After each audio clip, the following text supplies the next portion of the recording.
Hello दोस्तों, कैसे आप लोग। स्वागत है आपका आपके चैनल प्रतिभा स्टडी में। दोस्तों, आज हम लोग यहाँ पर देखने वाले हैं डीएलएड थर्ड सेमेस्टर का हिंदी का क्लास। आपका 2 क्लास तो हो चुका है, ये आपका है क्लास नंबर 3। अगर आपने अभी तक 2 क्लास नहीं देखा है तो उसका लिंक आपको कमेंट बॉक्स में, आपको डिस्क्रिप्शन में या फिर आपको इस वीडियो के एंड में मिल जाएगा। आप वहाँ से जाकर देख सकते हो। दोस्तों, जैसा कि आपको पता ही है कि आपके जो बहुविकल्पीय प्रश्न आते हैं आपके एग्जाम में, आपके 5 नंबर के प्रश्न आते हैं। और वो जो आपके 5 नंबर के उसमें प्रश्न होते हैं, आपको पाँचों में से पाँचों करने होते हैं। और आपको अगर 5 नंबर लाना है तो आपको सारे क्लास को लेना होगा, आपको सारे क्लास को देखना होगा। क्योंकि दोस्तों, इस बार का लक्ष्य है 25 में से 25। जितने भी क्वेश्चंस हम यहाँ पर कराएंगे, हम हर क्वेश्चंस को चुन चुन के, अच्छे क्वेश्चंस को, नए क्वेश्चंस को हमने टाइप किया है। और दोस्तों, हम यहाँ पर आपको हर क्वेश्चंस को अच्छे से समझाते हुए आगे बढ़ेंगे। अगर आप नए हो, अगर आप पहली बार इस क्लास को ले रहे हो, तो आप चैनल को सब्सक्राइब कर लीजिए, ताकि ऐसे ही हर क्लास आप तो सबसे पहले पहुँचे। और जो हमारे भाई बहन सब्सक्राइब कर चुके हैं वो लोग चैनल को सब्सक्राइब कर चुके हैं, वो लोग वीडियो को शेयर करें। ओके दोस्तों, तो बस हम लोग चलते थे अपने क्लास की ओर और देखते हैं आज का फर्स्ट क्वेश्चन।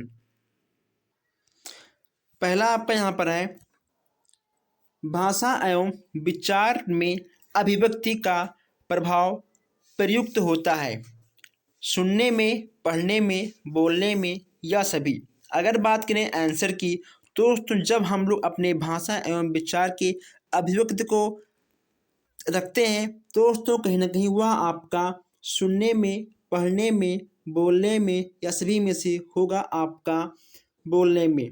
ओके दोस्तों, सुनने में हम अपने अभिव्यक्ति को दूसरे के सामने नहीं रख सकते हैं, पढ़ने पर भी नहीं, लेकिन दोस्तों आपको बोलने पर, ठीक है, आप जब बोलोगे, आप दूसरों से बोलकर ही अपने अभिव्यक्ति को आप दूसरों के सामने रख सकते हो। इसमें आपका हो जाएगा सवाला, आपका बिल्कुल सही हो जाएगा। अब यहाँ पे आपका सबसे अच्छा क्वेश्चन है कि मूल्यांकन के कितने पक्ष होते हैं। मूल्यांकन के कितने पक्ष होते हैं। अगर बात करें पक्ष की, तो इसमें से आपका हो जाएगा 3। ओके दोस्तों, आपका मूल्यांकन के 3 पक्ष होते हैं। आपके मूल्यांकन के 3 पक्ष कौन कौन से होते हैं, आप लोग मुझे कमेंट बॉक्स में बताओगे। अगर आपको नहीं पता है तो आप कमेंट करिए, हम आपको कमेंट में ज़रूर बताएंगे। मूल्यांकन के कितने पक्ष होते हैं। मूल्यांकन के आपके 3 पक्ष होते हैं। अब यहाँ हम देखते हैं 43 क्वेश्चन है। कौन सा क्वेश्चन है, अब यहाँ देखते हैं हम लोग 43 क्वेश्चन है।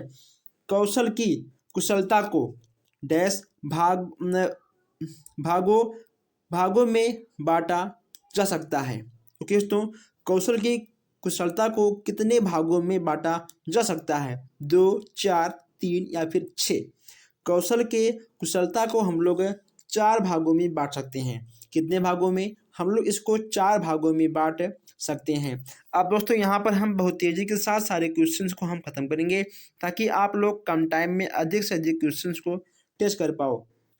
मूल्यांकन का अर्थ है, मूल्यांकन का अर्थ दोस्तों क्या है, बुद्धि का मापन, स्वास्थ्य की जांच, छात्र के शैक्षिक लक्षणों की प्राप्ति की जांच। तो क्या होगा, या फिर ये सभी। मूल्यांकन का अर्थ आपको बताना है। इसमें दोस्तों बुद्धि के मापन से कोई मतलब नहीं है, स्वास्थ्य से मतलब है ही नहीं है।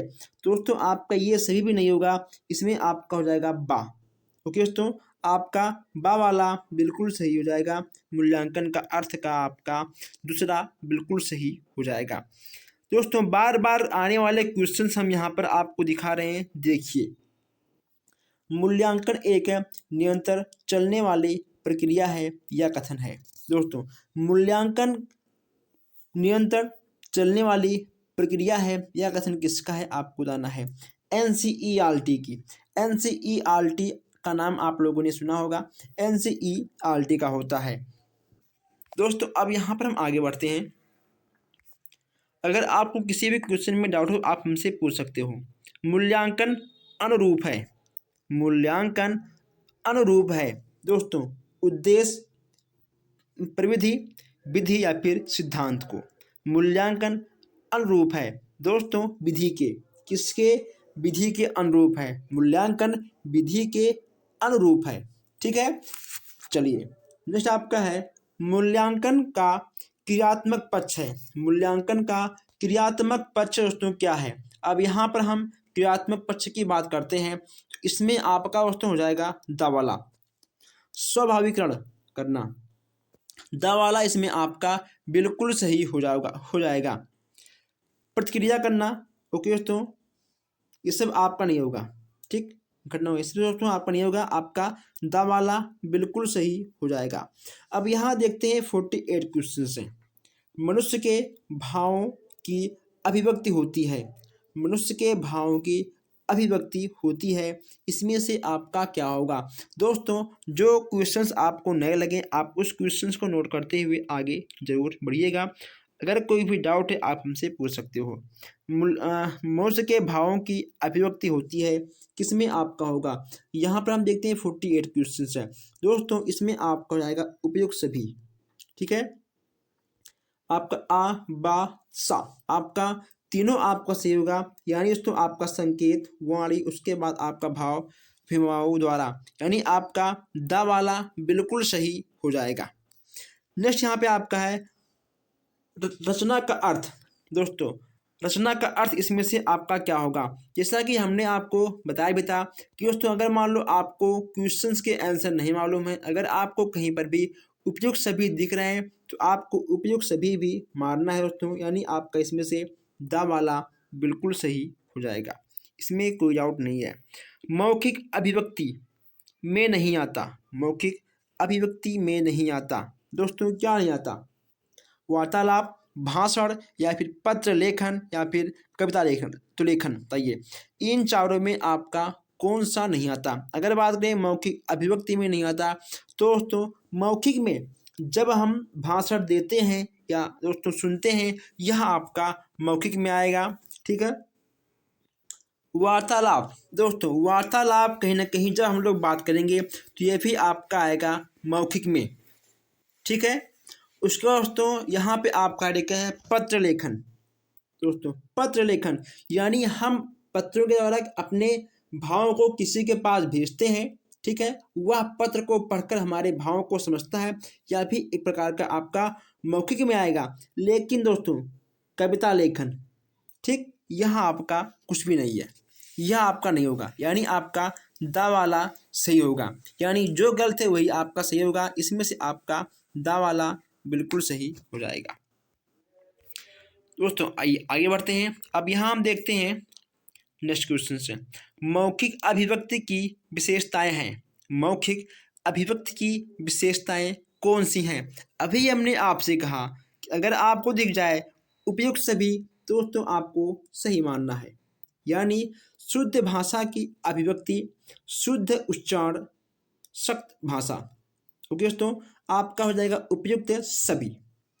नेक्स्ट आपका है लिखित अभिव्यक्ति का उद्देश्य है। लिखित अभिव्यक्ति का उद्देश्य है, इसमें आपका क्या होगा? इसमें आपका हो जाएगा उपयुक्त सभी। दोस्तों इसमें भी आपका हो जाएगा उपयुक्त सभी। लिखित अभिव्यक्ति का उद्देश्य क्या है? शब्दकोश में वृद्धि। दोस्तों अगर आप लिखित अभिव्यक्ति अपनाते हो, अगर आप किसी भी चीज़ को लिखते हो, इसमें आपका शब्दकोश का भंडार होगा, ओके दोस्तों, वृद्धि होगी। स्वतः लेखन में कहीं ना कहीं दोस्तों आपका रुचि भी आएगा। उसके बाद दोस्तों आप जब एक तो लिखित की बात करिए तो यहाँ पे आपका आ गया बावाला श्रुतिलेख लेखन, ओके दोस्तों, यानी आपका हो जाएगा उपयुक्त सभी, आपका द वाला बिल्कुल सही हो जाएगा। कबीर के सूफी गुरु कौन थे? कबीर के सूफी गुरु कौन थे ये आपको बताना है। तो दोस्तों इसमें से आपका क्या होगा? अब यहाँ पर कबीर के बारे में बात किया जा रहा है कि आखिर कबीर के सूफी गुरु कौन थे। तो ये क्वेश्चंस कम आते हैं लेकिन फिर भी आपको जानना आवश्यक है।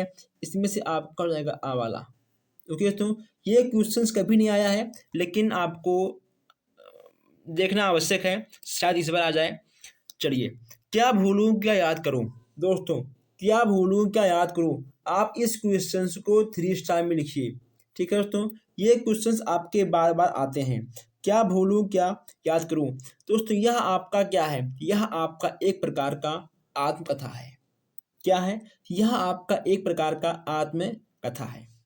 चलिए नेक्स्ट आपका है कि मुंशी प्रेमचंद्र की वह रचना जो अधूरी रह गई। दोस्तों कौन सी ऐसी रचना है जो अधूरी रह गई थी? इसमें आपको हो जाएगा मंगलसूत्र। मंगलसूत्र यानी आपका आ वाला बिल्कुल सही हो जाएगा। दोस्तों चलिए आगे बढ़ते हैं। और अभी भी कुछ हमारे भाई बहन ऐसे हैं जो क्लास को ले रहे हैं लेकिन वो अभी तक चैनल को सब्सक्राइब नहीं किए हैं।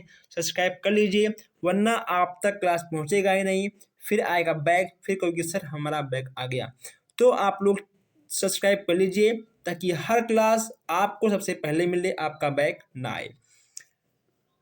घड़ी साज शब्द है दोस्तों, घड़ी साज शब्द है। यह आपका कौन सा शब्द है? देशज, विकारी, संकर या फिर रूढ़? बताइए इसमें से आपका क्या होगा? अगर बात करें उत्तर की तो घड़ी साज हो जाएगा आपका संकर शब्द।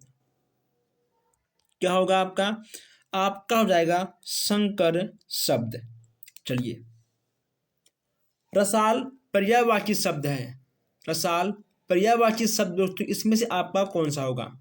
कोयला का, आम का, पान का, सगा भाई का? बताइए रसाल पर्यायवाची शब्द दोस्तों किसका है? अगर बात करें रसाल का, देखिए रसाल ठीक है यानी रस दोस्तों। तो ये रस किस में होता है? रस का आपका होता है आम में, तो रसाल यानी आम। ओके दोस्तों आपका आम हो जाएगा, आपका सा वाला बिल्कुल सही हो जाएगा। इसीलिए मैं आपसे कहता हूं कि पहले आप क्वेश्चंस को समझिए फिर आप उसका आंसर दीजिए। जिसका जन्म पहले हुआ है, जिसका जन्म पहले हुआ है उसका अर्थ आपको बताना है। अनुज, अग्रज, पितामह या फिर भ्राता? जिसका जन्म पहले हुआ हो दोस्तों, यानी इसमें आपका हो जाएगा बा। ठीक है, बा वाला आपका बिल्कुल सही हो जाएगा, इसमें आपका कोई भी डाउट नहीं है। आंखों का अंधा दोस्तों, आंखों का अंधा नाम नयन सुख का अर्थ है। बताइए इसमें आपका क्या होगा? दोस्तों ऐसे क्वेश्चंस आपके एग्जाम में आ ही जाते हैं, इसीलिए आपको इन सारे क्वेश्चंस को अच्छे से पढ़ना भी है और लिखना भी है। इसमें आपको हो जाएगा गुण के वृद्ध नाम होना। ओके दोस्तों देखिए आंखों का अंधा ठीक है नाम, आंखों का अंधा नाम नयन सुख। देखिए दोस्तों अब यहाँ आंखों का अंधा भी है और नयन सुख है। नयन मतलब आपका क्या होता है? नयन माने आपका हो जाएगा आंख। ठीक है, नयन माने आपका होता है आंख। दोस्तों जब कोई व्यक्ति आंखों का अंधा है तो उसे नयन सुख कहाँ से मिलेगा? जब वो देख ही नहीं पाएगा तो उसे नयन सुख मिलेगा ही नहीं। नयन सुख क्या होता है? जब आप अपनी आंखों से किसी अच्छी चीज को, किसी आप सुंदर चीज को देखते हो तो आपको देखने से आपको सुख का अनुभव होता है। ठीक है, जो आप किसी अच्छी चीज को देखते हो तो आपको सुख का अनुभव होता है, वही होता है आपका नयन सुख। जब आप अंधे हो तो बताइए आप कहाँ से देख पाओगे? इसीलिए आपको जाएगा गुण के विरुद्ध नाम, यानी जो है नहीं उसके नाम है दोस्तों, तो यहाँ आपको जाएगा गुण के विरुद्ध नाम। आपका दा वाला बिल्कुल सही हो जाएगा। चलिए अब यहाँ देखते हैं हम लोग 60वां क्वेश्चन है दोस्तों। यहाँ देखते हैं हम लोग 60वां क्वेश्चन। यहाँ पे आपका है कि अशरज शब्द का तत्सम रूप। दोस्तों अगर बात करें तत्सम रूप की तो बहुत ही दोस्तों आसान क्वेश्चन है, इसमें आपका कुछ नहीं है, इसमें आपका हो जाएगा आश्चर्य। इसमें आपका क्या होगा दोस्तों? इसमें आपका हो जाएगा आश्चर्य। ठीक है दोस्तों, तो आश्चर्य आपका बिल्कुल सही हो जाएगा। इसमें आपका बा और सा दोस्तों आपका दोनों आश्चर्य आश्चर्य लिखा है। ओके दोस्तों, तो बस केवल आपको इतना ध्यान रखना है कि जहाँ कहीं भी आपको दिख जाएगा आश्चर्य, आपका आश्चर्य ही तत्सम रूप हो जाएगा। ओके दोस्तों, तो दोस्तों बस आज के लिए इतना ही। हम लोग मिलते हैं फिर नेक्स्ट क्लास में। आप लोग वीडियो को शेयर करिए, अगर आप नए हो तो आप चैनल को सब्सक्राइब कर लीजिए। अगर आपको किसी भी क्वेश्चन में डाउट है तो आप हमसे कमेंट बॉक्स में पूछ सकते हो। तो दोस्तों बस आज के लिए इतना ही, मिलते हैं फिर। Thank you.